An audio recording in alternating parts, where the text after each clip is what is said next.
नमस्कार, बहुत स्वागत है आपका। आप देख रहे हैं सबसे बड़ा अखाड़ा। मैं हूं आपके साथ शिल्पा तोमर। 2021 का आयकर विभाग की छापेमारी के साथ अंत हो रहा है। 2021 कई मायनों में भारत ही नहीं पूरे विश्व के लिए 21वीं सदी के सबसे चुनौतीपूर्ण सालों में से एक रहा। कोरोना ने इस साल जिस तरह से अपना कहर ढाया, लाखों लोगों की जान निकली। भारत में भी स्वास्थ्य ढांचे की दूसरी लहर के दौरान कलाई खुल गई। ऑक्सीजन सिलेंडर और रेमडेसिविर के लिए लोगों को काफी जद्दोजहद करनी पड़ी, अपनी जान तक दांव पर लगानी पड़ी। इसके अलावा किसानों की दिल्ली की सीमाओं पर पूरे साल मोर्चाबंदी, पहली बार बोर्ड की परीक्षाओं का टलना, भारत की अर्थव्यवस्था का पिछले 50 साल में सबसे निचले स्तर पर आना, देश के पहले सीडीएस विपिन रावत का हेलीकॉप्टर क्रैश में शहीद होना, पश्चिम बंगाल, तमिलनाडु, केरल, असम और पुडुचेरी के चुनाव में क्षेत्रीय दलों का वर्चस्व होना, बीजेपी कांग्रेस जैसे बड़े दलों की करारी हार होना। खैर, ये तो रही तमाम मोर्चों पर चुनौतियां, लेकिन इस साल भारत ने कोरोना से निपटने के लिए पहले स्वदेशी वैक्सीन का इजाद किया। देश में लगभग 150 करोड़ के आसपास डोजेज लगाई जा चुकी है।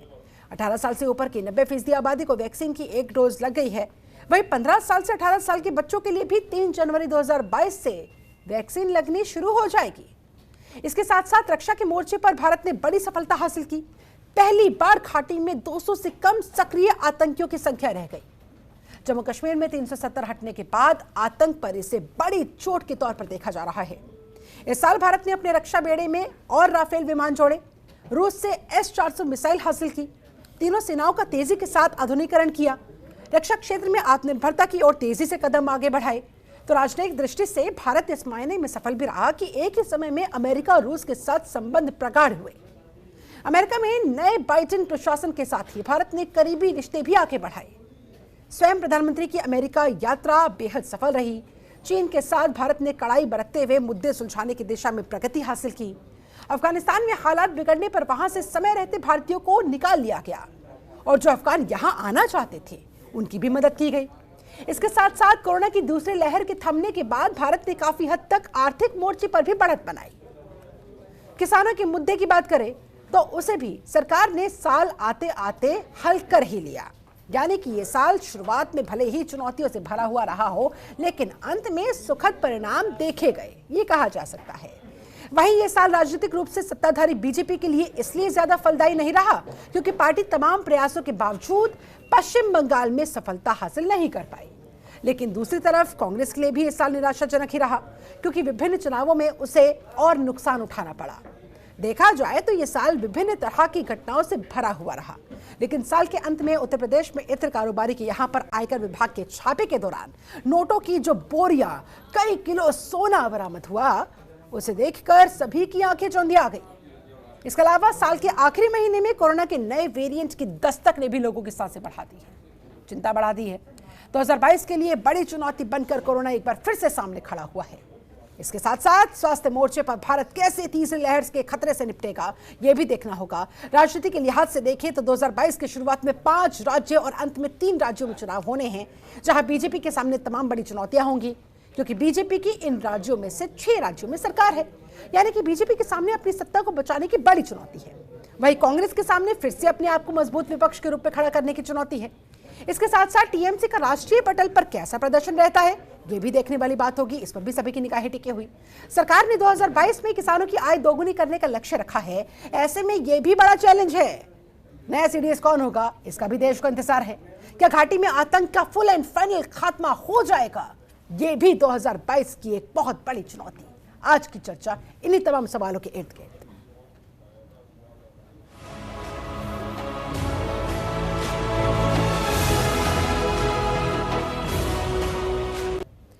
तो जाते जाते साल 2021 बहुत सारे सवाल छोड़ गया है। मसलन 2021 हुआ पार, अब 2022 में क्या संभावनाएं होंगी अपार, और उन संभावनाओं को खोजना होगा, उन्हें पार करना होगा।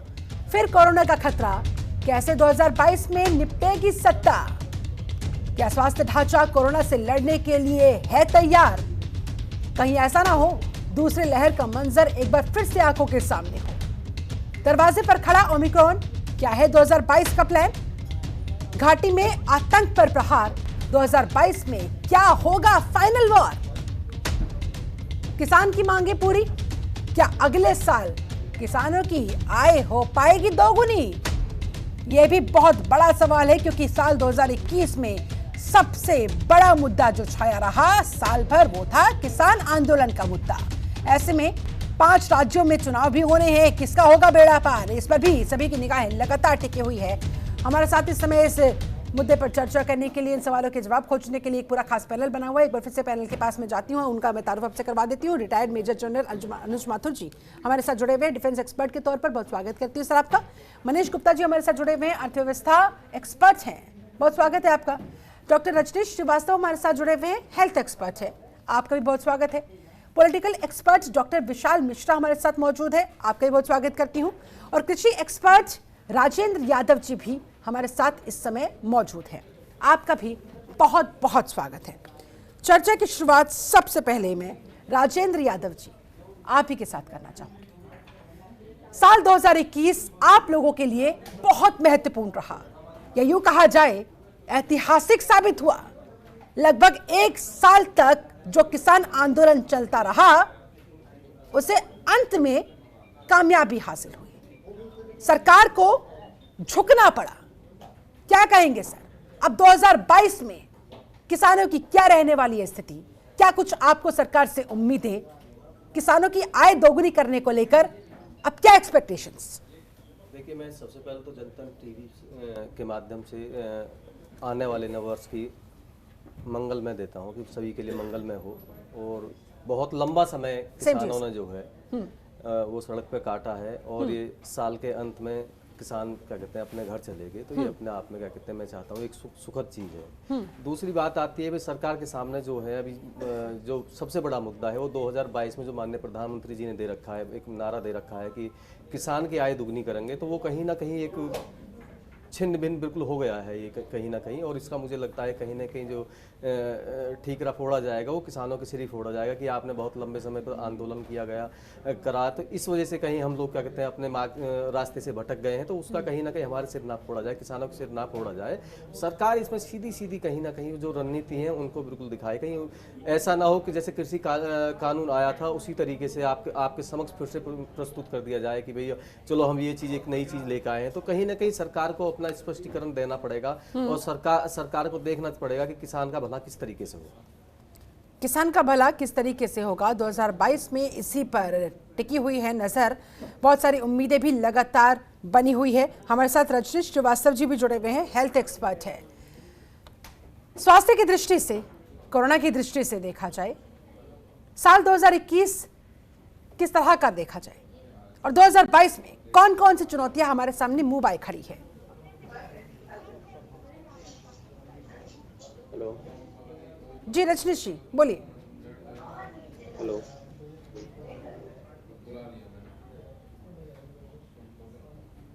लगता है रजनीश जी से संपर्क नहीं हो पा रहा है। अनुज माथुर जी हमारे साथ जुड़े हुए हैं, डिफेंस एक्सपर्ट हैं। अनुज जी, डिफेंस के लिहाज से आप साल 2021 को किस तरह से देख रहे हैं, और 2022 में क्या उम्मीदें लगाई जाए? शिल्पा, सबसे पहले मैं भी आपके चैनल के माध्यम से तमाम दर्शकों को आने वाले वर्ष की शुभकामनाएं देता हूं, और आने वाला वर्ष मंगलमय और स्वास्थ्यवर्धक हो, स्वस्थ हो, ये बहुत आवश्यक है। दूसरी बात मैं जो पहले बताना चाहता हूं कि जहां तक डिफेंस का सवाल है, इसको अगर मैं ये कहूं कि एक मिक्स्ड बैग के तरीके से हम इस साल को देख सकते हैं। सबसे बड़ा ऑपरेशनल चैलेंज जो हमारे सामने रहा वो लाइन ऑफ एक्चुअल कंट्रोल में चीन के बरखिलाफ अपना डिप्लॉयमेंट जो हम LAC पर हमने करा हुआ है, वो सबसे बड़ा चैलेंज है। वो चैलेंज इसलिए है कि हम लोग जहां पर पहले डिप्लॉयमेंट नहीं हुआ करता था उन जगहों को हम लोगों ने ऑक्यूपाई करके रखा हुआ है। तो heightened deployment along the line of actual control, ये 2021 में मेरे हिसाब से डिफेंस फोर्सेस के लिए सबसे बड़ा चैलेंज रहा।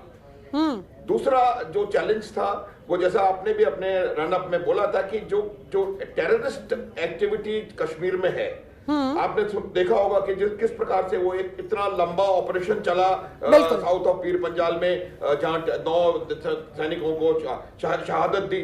तो वो भी एक जो कश्मीर की टेररिज्म है वो बहुत डिक्लाइन पर है, और मेरे हिसाब से सबसे लो इंटेंसिटी उसकी आज की तारीख में है। लेकिन फिर भी J&K में जो टेररिस्ट एक्टिविटीज हैं वो भी इंडियन आर्म्ड फोर्सेस के लिए एक बड़ा मेजर चैलेंज रहा जी। तीसरा जो ऑपरेशनल लेवल के ऊपर चैलेंज था वो मेरे हिसाब से जो नॉर्थ ईस्ट में घटना हुई नागालैंड में, जिसकी वजह से जो पुराना जो उनका जो डिमांड है कि AFSPA हटाया जाए वगैरह, हाँ। वो एक बड़ा भारी चैलेंज अपने आप में बन के उभर करके आया। लेकिन सबसे बड़ा जो चैलेंज वो रहा वो ये रहा कि हमारी मॉडर्नाइजेशन जो इंडियन आर्म्ड फोर्सेस की है उसको एक अलग तरीके से देखने का हमको मौका। आप देखें 2021 में MiG-21 के 5 एक्सीडेंट्स हुए। 5 एक्सीडेंट्स में 3 ट्रेंड पायलट्स की शहादत हुई है। तो ये मेरा कहने का मतलब ये है कि जो मॉडर्नाइजेशन जिस रफ्तार से होने की आवश्यकता थी उस रफ्तार से नहीं हुआ। ये मिक्स्ड बैग का एक पार्ट था। इस मिक्स्ड बैग का दूसरा पार्ट यह है कि हमने 2021 में देखा कि 33 रफाइल जेट्स हमारे पास आए, प्रोक्योरमेंट हुआ, S-400 anti defence missile system deployment होना शुरू हो गया। नेवी ने एक अपना डिस्ट्रॉयर क्लास का कमीशन जहाज कमीशन कर दिया। 6 बोट्स कमीशन होनी है जिनमें से 4 बोट्स कमीशन हो गई हैं, 5वीं लॉन्च हो गई है। तो मेरा कहने का मतलब यह है कि जहां तक modernisation of the armed forces का सवाल है तो जो प्रोक्योरमेंट्स होने थे वो प्रोक्योरमेंट्स होना प्रारंभ हो गए हैं और वो प्रोक्योरमेंट्स हमारे सामने नजर आ रहे हैं। इसका एक और मैं आपको बताना चाहता हूं कि सबसे जरूरी आवश्यकता है वो ये है कि हमें डिफेंस मॉडर्नाइजेशन जो है, जब तक हम मॉडर्नाइजेशन थ्रू इंडिजनाइजेशन में महारत नहीं हासिल करेंगे उसमें तब तक हमारे को परेशानी होती रहेगी। ठीक है, मॉडर्नाइजेशन कुल मिलाकर माथुर साहब इन तमाम मुद्दों पर तो हिंदुस्तान ने परचम लहराया अपना, लेकिन साल 2021 जाते जाते हमसे हमारे CDS को छीन कर ले गया जो कभी नहीं भुलाए जा सकते। बिल्कुल, मैं ये आपने बिल्कुल बहुत महत्वपूर्ण बात बताई है कि CDS गए और वो कुछ प्रश्न छोड़ गए कि क्या हमें कुछ और चीजों की टेक्निकल एडवांसमेंट्स की आवश्यकता है, किस प्रकार से हम इसको हम आगे देखेंगे। और दूसरा सबसे बड़ा इंपॉर्टेंट मुद्दा है कि CDS के जाने से अगला CDS आने के बीच में, क्योंकि देखिए मैं जो बताऊं कि सबसे बड़ी समस्या पिछले 70-80 साल से हम लोग जो फेस कर रहे थे वो सिनर्जी और कोऑपरेशन जो आर्म्ड फोर्सेस का था उसके ऊपर, तो उसको लेकर के जनरल रावत ने बहुत इनिशिएटिव्स लिए थे। डिपार्टमेंट ऑफ मिलिट्री अफेयर्स का बनाया जाना, इंटीग्रेटेड थिएटर कमांड्स का बनाया जाना, AD कमांड के बारे में बातचीत करना, मैरीटाइम कमांड के बारे में को इंप्लीमेंट करवाना। तो ये तमाम बातें हैं जिनको जो प्रोजेक्ट्स जो आगे चल रहे हैं इनको हम छोड़ नहीं सकते बीच में। तो इसके लिए कंटिन्यूटी की आवश्यकता है। तो एक बहुत जल्दी हमें नए CDS का चुनाव करके उनका अपॉइंटमेंट करना पड़ेगा ताकि जनरल रावत, बिल्कुल जाते जाते ये बड़ा झटका तो हमें लगा है, लेकिन इससे उभरते हुए हमें 2022 से बहुत सारी उम्मीदें हैं, बेहतरी की वो उम्मीदें हैं और हमारे आर्म्ड फोर्सेस के सशक्तिकरण की वो उम्मीदें हैं, आधुनिकरण की वो उम्मीदें हैं। इन पर हम आगे भी आपसे करेंगे बातचीत, लेकिन हमारे साथ और भी एक्सपर्ट जुड़े हुए हैं इस समय। मनीष गुप्ता जी, अर्थव्यवस्था एक्सपर्ट हैं आप। अर्थव्यवस्था की कैसी सेहत रही सर साल 2021 में और 2022 में, क्या उम्मीद लगाई जाए? देखिए, जहां तक अर्थव्यवस्था की बात है, हम लोगों ने कोविड से बड़ा जबरदस्त मुकाबला किया है और 60 से 70 करोड़ लोगों को खाना पहुंचाया है मुफ्त में। हाँ, वैक्सीन फ्री दी है और इन सब के बावजूद हम ग्रो कर रहे हैं। तो अर्थव्यवस्था का हाल देखें तो अर्थव्यवस्था का हाल कोई खराब नहीं है।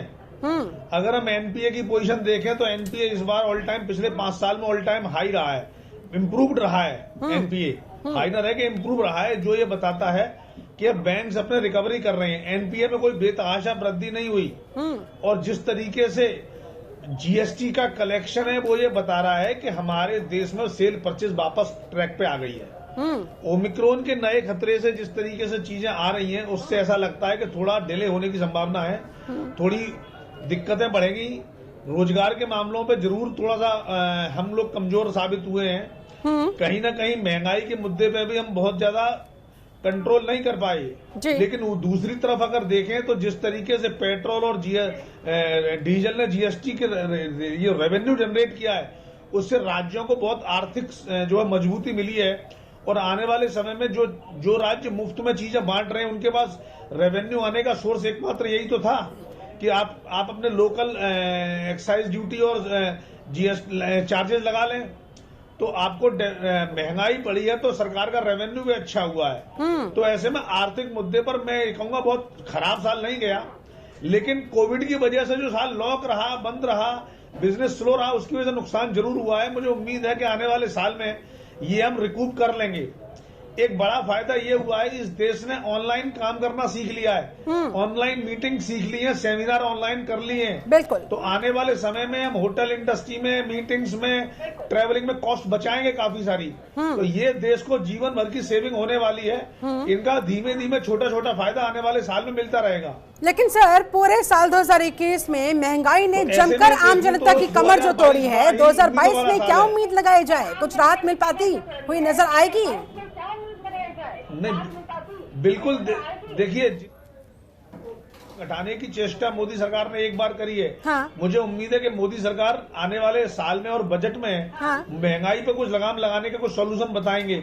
कल ही जो जीएसटी की मीटिंग हुई थी, उसमें उन्होंने जो 5% की कपड़े पर जो हाइक हो रही थी, वो उन्होंने हाइक विड्रॉ कर ली है।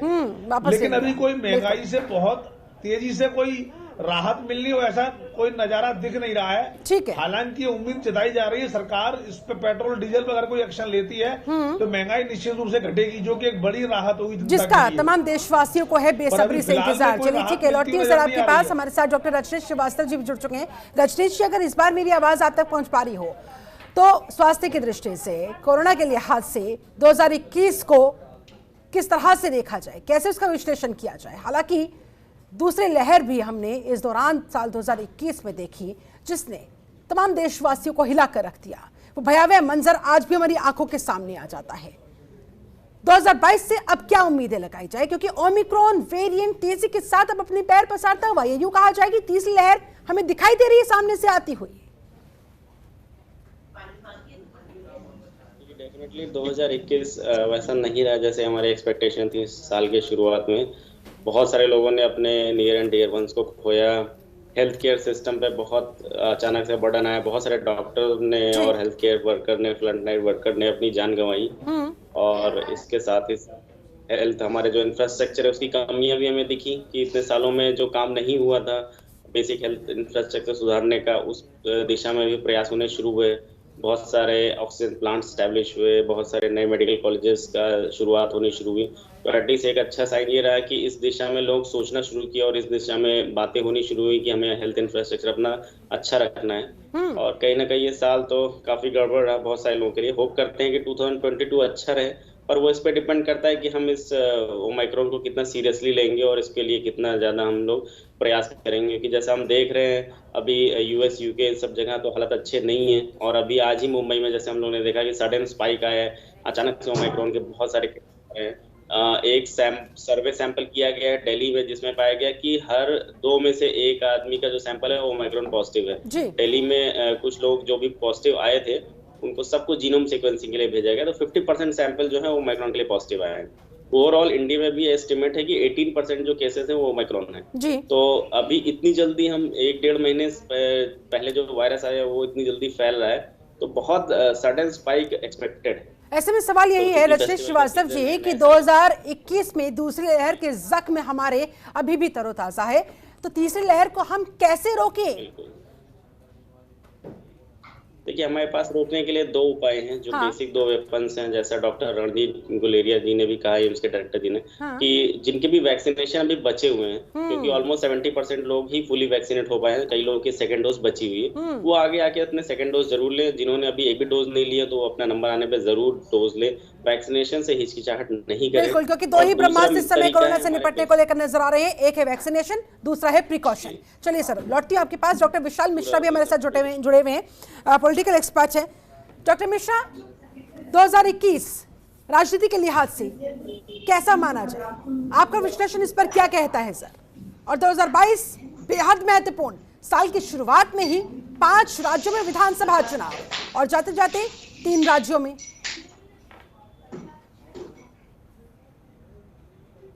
के 2000 अनडाउटेडली हम सभी लोगों ने जिस का सामना किया है, हाँ जी, इस पूरी शताब्दी में तो इंडिया की आवाज खराब हो गई अचानक से। जहाँ तक रही बात है राजनीतिक दृष्टि से, देखिए सरकार की संवेदनशीलता है, ये सरकार का एक अभिभावक के रूप में, गार्जियन के रूप में नेतृत्व है कि आज 80 करोड़ लोगों को पिछले 8 महीने से ज्यादा हो चुके हैं और लगातार उनको राशन उपलब्ध कराया जा रहा है। 80 करोड़ हमारी आबादी 130 करोड़ है, उसमें से 80 करोड़ को इस प्रकार, तो ये अपने आप में सरकार की संवेदनशीलता दिखाता है। रही बात, अगर आप ओवरऑल बात करें, चाहे वो डोमेस्टिक फ्रंट पे हो, चाहे वो इंटरनेशनल फ्रंट पे हो, तो अनडाउटेडली जो भारत की विश्व में वैश्विक स्थिति बनी है आज की डेट में, चाहे वो जियोपॉलिटिकल स्ट्रेटजी के रूप में हो, आज भारत की बात सुनी जा रही है। आज भारत की बात को लोग सुनना चाह रहे हैं। भारत की भूमिका क्या है, भारत का से क्या है, जिस तरीके से भारत अब आगे बढ़ रहा है। अभी जैसे कि इकोनॉमिक एक्सपर्ट भी बता रहे थे कि चीजें ट्रैक पे दोबारा आ रही हैं, और जैसा कि IMF ने भी अनुमान लगाया है और तमाम और रेटिंग एजेंसी ने भी अनुमान लगाया है कि बहुत जल्दी हम अपने आप को इकोनॉमिकली हम आगे बढ़ रहे हैं और अपने टारगेट को अचीव करेंगे। जब तक चुनाव की बात है, आपने कहा, तो इसमें कोई दो राय नहीं कि उत्तर प्रदेश में जिस तरीके से चीजों को हैंडल किया गया, जिस तरीके से एक सुशासन की बात रखी गई पिछले 4.5 सालों से, जिस तरीके से वहाँ माफियाओं के ऊपर बुलडोजर चले, जिस तरीके से वहाँ पे एक लोअर लेवल तक के व्यक्ति को गवर्नेंस की सुविधाएं पहुंचाई गई, चाहे वो PM किसान योजना के माध्यम से हो, आवास योजना के माध्यम से हो, चाहे वो गन्ना किसानों का पेमेंट के मामले से हो, ठीक है सर, चाहे वो MSP पे रिकॉर्ड खरीदारी के मामले पे हो, चाहे वो जो चीनी मिलें लगभग वाइंड अप होने की कगार पे थी, उनको रिवाइव करना। अभी गोरखपुर का फर्टिलाइजर प्लांट इतने सालों बाद रिवाइव हो पाया। अपने आप में ये चीजें दर्शाती हैं कि किस तरीके से यूपी आगे बढ़ रहा है। आप अगर देखें ईज ऑफ डूइंग बिजनेस में, तो वो नंबर 2 पर पहुंच चुका है। आज स्टेट उत्तर प्रदेश भारत की अर्थव्यवस्था में नंबर 2 का राज्य बन चुका है। लेकिन साल 2022 में जहां जहां विधानसभा चुनाव होने हैं, वहां वहां कौन सी पार्टी को चुनकर जनता लाती है, इस पर भी आगे की राह तय की जाएगी। चलिए, इससे आप सभी लोग मेरे साथ फिलहाल बने रहे, मुझे यहाँ पर रुकना होगा बहुत छोटे से ब्रेक के लिए। ब्रेक के बाद लौटेंगे, चर्चा को बढ़ाएंगे, आगे करेंगे जानने की कोशिश कि साल 2022 में तमाम क्षेत्रों में, चाहे हम हेल्थ की बात कर ले, चाहे हम डिफेंस की बात कर ले, चाहे हम पॉलिटिकल फील्ड की बात कर ले, या फिर हम कृषि के क्षेत्र की बात कर ले, या फिर हम एजुकेशन के क्षेत्र की बात कर ले, कौन कौन सी चुनौतियां मुंह बाय खड़ी हुई है और उन चुनौतियों से हम कैसे पार पा पाएंगे। वक्त से ब्रेक लौटते जल्द बढ़ाएंगे चर्चा को यहीं से आगे।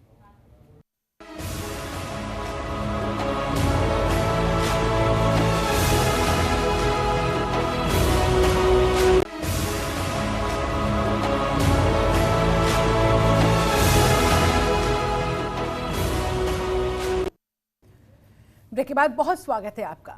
आज चर्चा हो रही है साल 2021 में हमने क्या पाया और साल 2022 में हमें क्या पाना है, कौन कौन सी चुनौतियों से पार पाना है, कैसे आखिरकार हमें उन तमाम चुनौतियों को हराना है जो इस समय हमारे सामने मुंह बाय खड़ी हुई है। और भी बहुत सारे सवाल, मसलन 2021 हुआ पार, 2022 में क्या होंगी वो संभावनाएं अपार, फिर कोरोना का खतरा कैसे 2022 में निपटेगी सत्ता, क्या स्वास्थ्य ढांचा कोरोना से लड़ने के लिए है तैयार, दरवाजे पर खड़ा ओमिक्रॉन, क्या है 2022 का प्लान। आज इन्हीं तमाम सवालों के हम जवाब खोज रहे हैं। हमारे साथ एक पूरा खास पैनल बना हुआ है। एक बार फिर से पैनल के पास जाते हुए, रजनीश श्रीवास्तव जी, आप हेल्थ एक्सपर्ट हैं, आप ही के पास आऊंगी क्योंकि 2022 का सबसे बड़ा कंसर्न जो है वो है ओमिक्रॉन वेरिएंट। जिस तरह से तेजी के साथ लोगों को संक्रमित कर रहा है, अपनी जद में ले रहा है, वाकई में चिंता बढ़ती हुई। और ऊपर से लोग अब भी जो लापरवाही बरत रहे हैं, ऐसी बहुत सारी तस्वीरें देखने को मिल जाती हैं, वो और ज्यादा हमारे कंसर्न को बढ़ाता हुआ कि आखिरकार क्या किया जाए, कैसे लोगों को समझाया जाए कि भाई दूसरी लहर की जख्म अभी भी ताजा है, तीसरी लहर को जानबूझकर क्यों इनवाइट किया जा रहा है और इसे कैसे रोका जाए। 2022 का मुझे लगता है सबसे बड़ा कंसर्न यही होगा।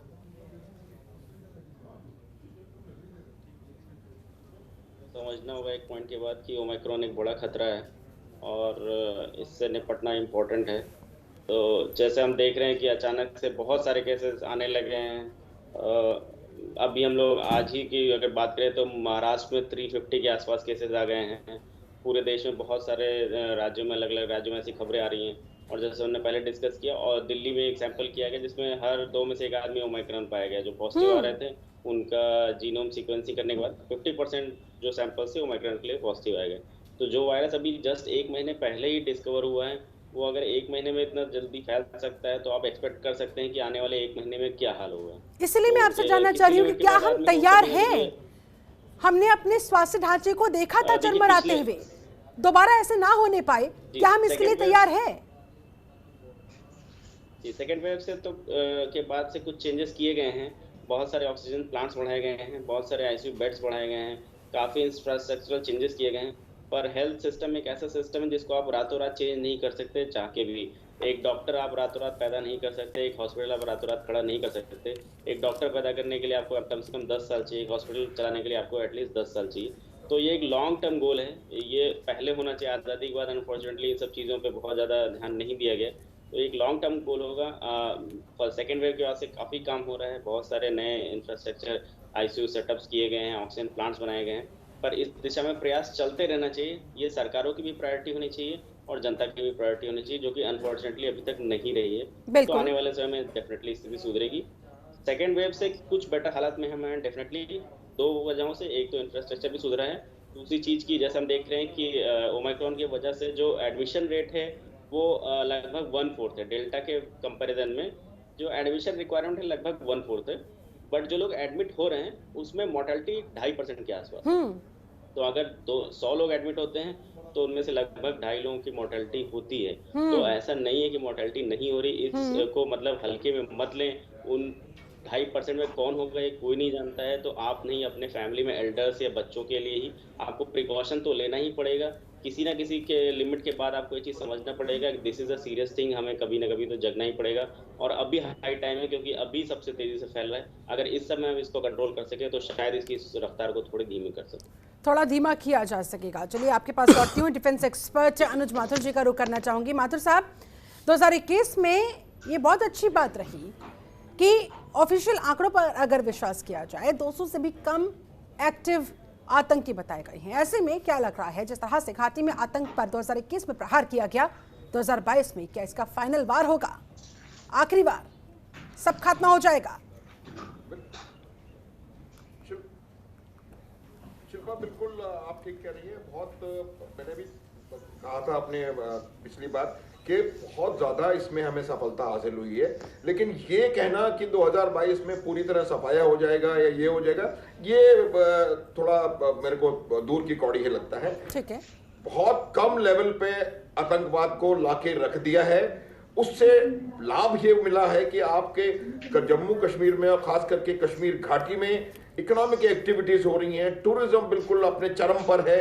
तो हर प्रकार से नॉर्मलसी जो है वो घाटी में हमने काफी हद तक अचीव कर ली है। रहा सवाल आतंकवादी घटनाओं का, ये छिटपुट घटनाएं जब तक पाकिस्तान इसके पीछे है ये घटनाएं होती रहेंगी और हमें इनसे सख्ती से निपटना है, इसमें कोई संदेह नहीं है। और मेरे को पूरा यकीन है कि 2022 में हम इसको बहुत अच्छी तरह से डील कर पाएंगे और किसी प्रकार की समस्या मुझे नजर नहीं आ रही है। कोई चुनाव, चलिए ये तो बात हुई पाकिस्तान की, चाइना और अफगानिस्तान कितना बड़ा चैलेंज रहने वाले हैं सर? हाँ, बिल्कुल बिल्कुल। जो अफगानिस्तान का जो जहां तक प्रश्न है, अफगानिस्तान का चैलेंज जो है वो इनडायरेक्ट चैलेंज है। वो इनडायरेक्ट चैलेंज इसलिए है कि जो अफगानिस्तान में जो टेररिस्ट एक्टिविटीज थी, टेररिस्ट के जो तंजीमें वहां पर एक्टिव थी, वो अभी वहां से उनके पास दूसरे स्थानों पर देखने के लिए विंडो बन गई है।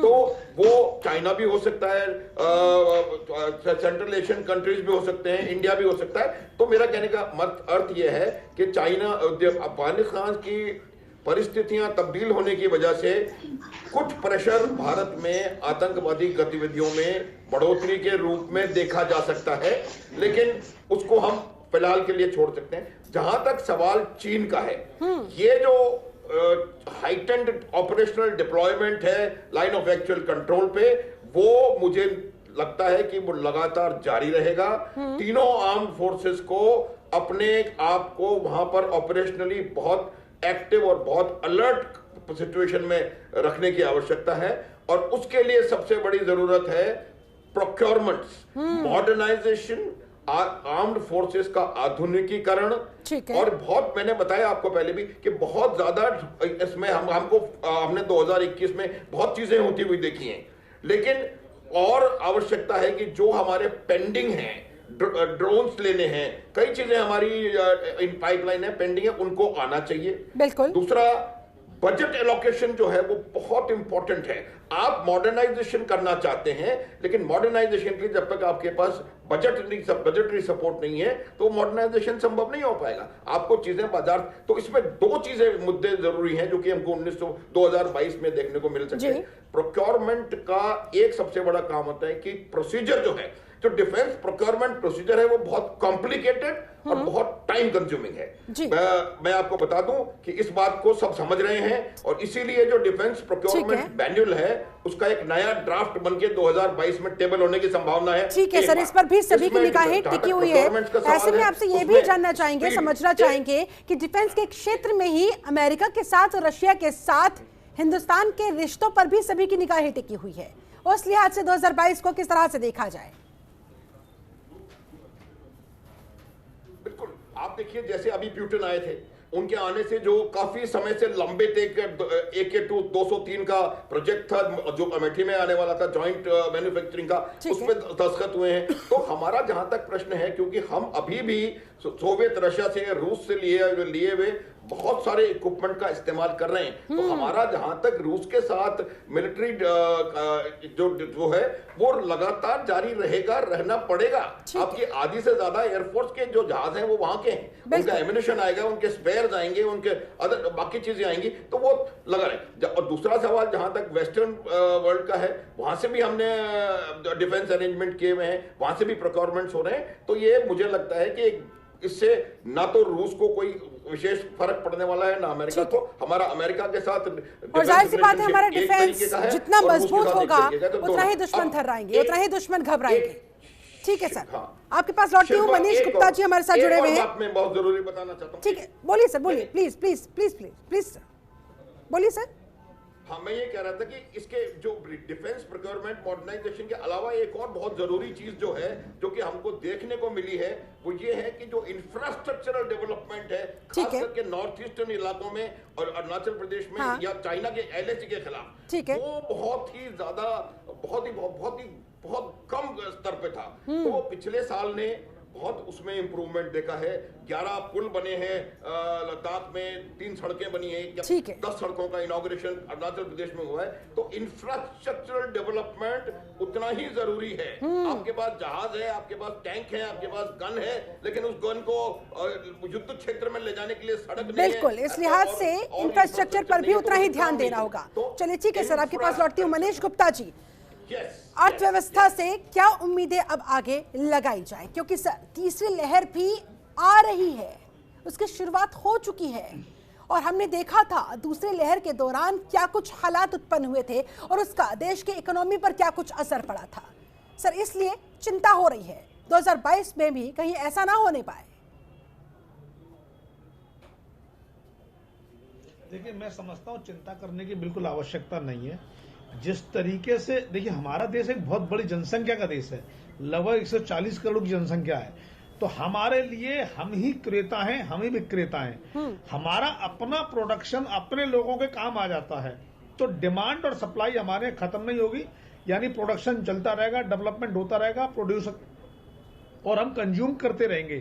तो ऐसे में हमारी आर्थिक स्थिति खराब होने वाली नहीं है।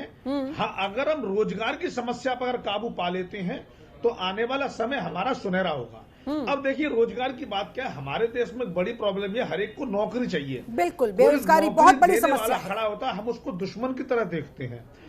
तो हाँ, तो हमें क्या करना होगा, बेरोजगार देने वालों को भी आइडेंटिफाई करना होगा, उनको भी प्रमोट करना होगा। सरकार को चाहिए कि सिर्फ नौकरी देने वालों, नौकरी पाने वालों की चिंता ना करे, नौकरी देने वालों की भी चिंता करे, दोनों की चिंता करे। यानी जो मैन्युफैक्चरिंग कर रहा है, महत्वपूर्ण बात कही सर, कर रहा है, जो एम्प्लॉयमेंट क्रिएट कर रहा है, बिल्कुल हमें उसको सपोर्ट करने की जरूरत है। बिल्कुल हमें बैंक में लोन बढ़ाने होंगे, और सबसे बड़े काम जो बैंक को करना है, हमारे बैंकिंग सिस्टम में जो लोन चल रहे हैं, अगर लॉकडाउन लगता है, कोई ऐसी स्थिति होती है, हाँ। बैंकों को अपने रेट ऑफ इंटरेस्ट घटाने होंगे, अन्यथा व्यापार खराब हो जाएंगे। अगर व्यापार खराब हुआ तो स्थिति इतनी खराब होगी कि संभाले नहीं संभलेगी। इसलिए सबसे बड़ी आवश्यकता इस बात की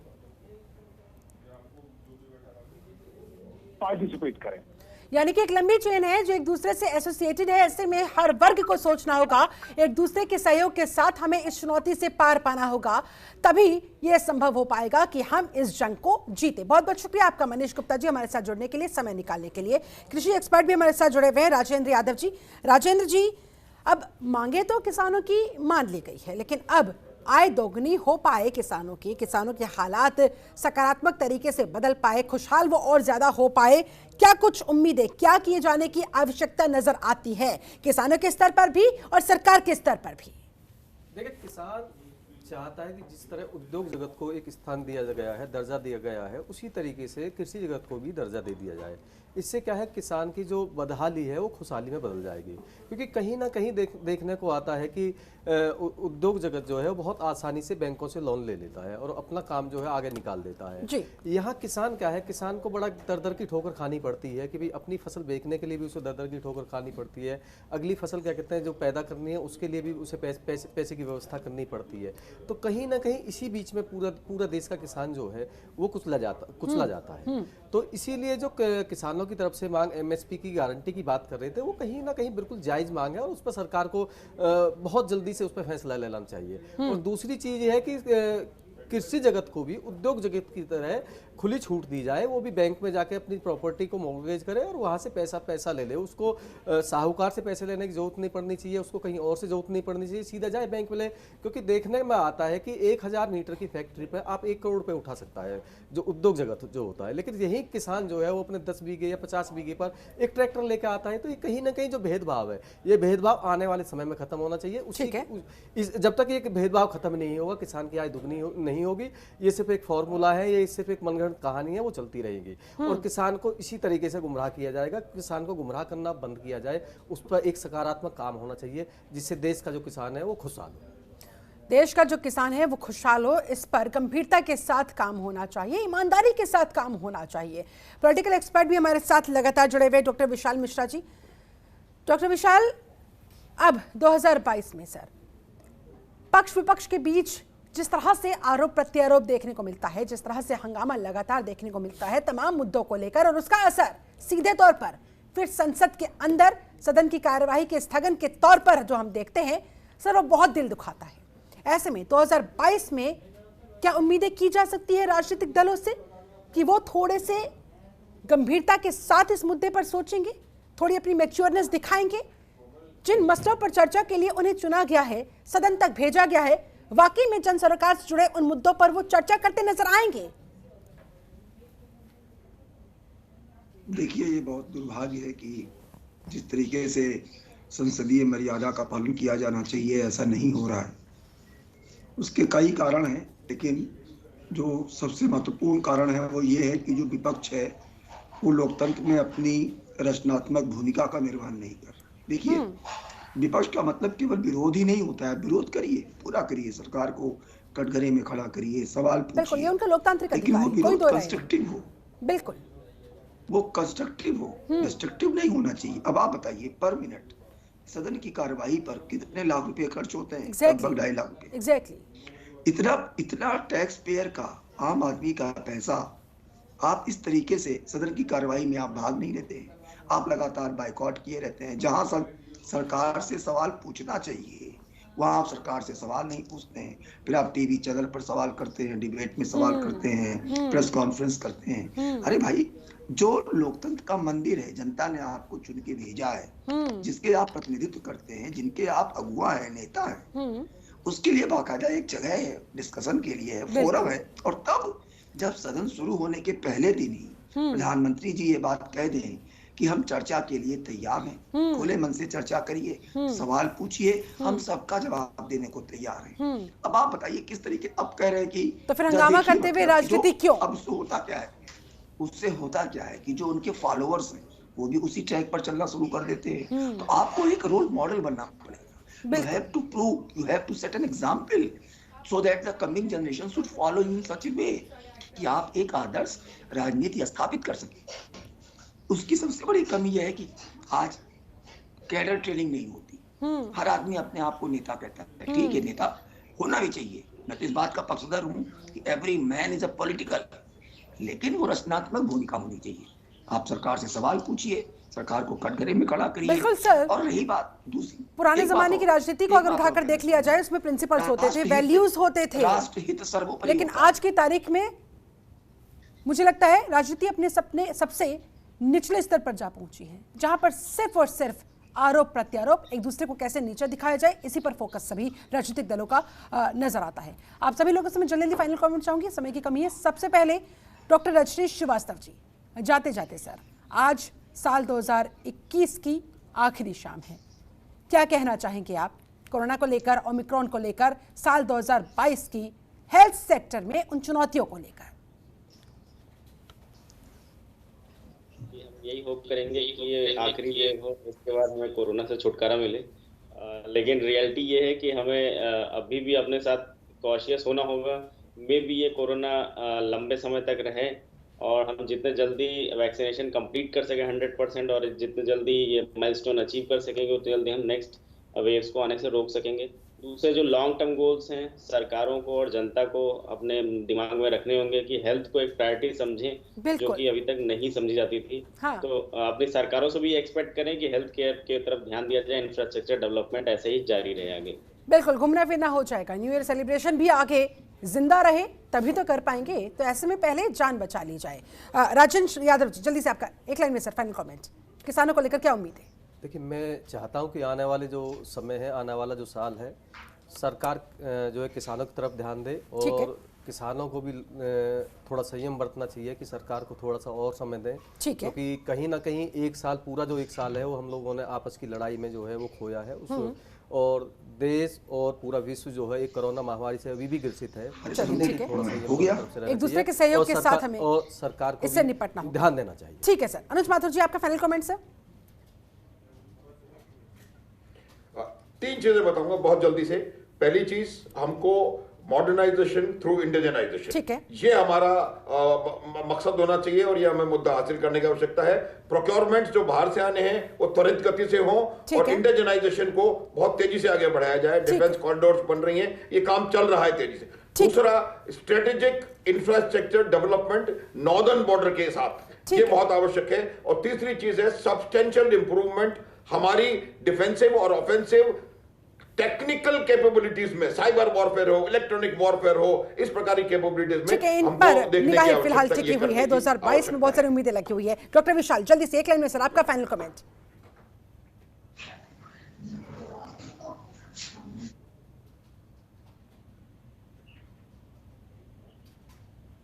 लगता है संपर्क हमारा कट गया है। बहुत बहुत शुक्रिया आप सभी खास मेहमानों का मेरे साथ इस चर्चा में जुड़ने के लिए, समय निकालने के लिए बहुत बहुत धन्यवाद, बहुत बहुत शुक्रिया। तो कुल मिलाकर 2021 से सबक लेते हुए, तमाम चीज़ों को सीखते हुए 2022 में कल हम पदार्पण करने जा रही हैं। ऐसे में बहुत सारी उम्मीदें कि जो तमाम चुनौतियां हमारे सामने हैं, हम एक दूसरे के सहयोग के साथ उनसे निपटेंगे और कोरोना के खिलाफ इस जंग को अवश्य जीतेंगे। लेकिन शर्त यही है कि वैक्सीनेशन के साथ साथ प्रिकॉशन और एक दूसरे का सहयोग।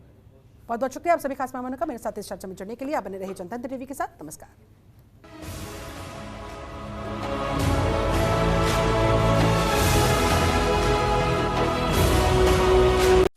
खबरों के निष्पक्ष विश्लेषण के लिए सब्सक्राइब करें Jantantra TV and press the bell icon. Never miss any update.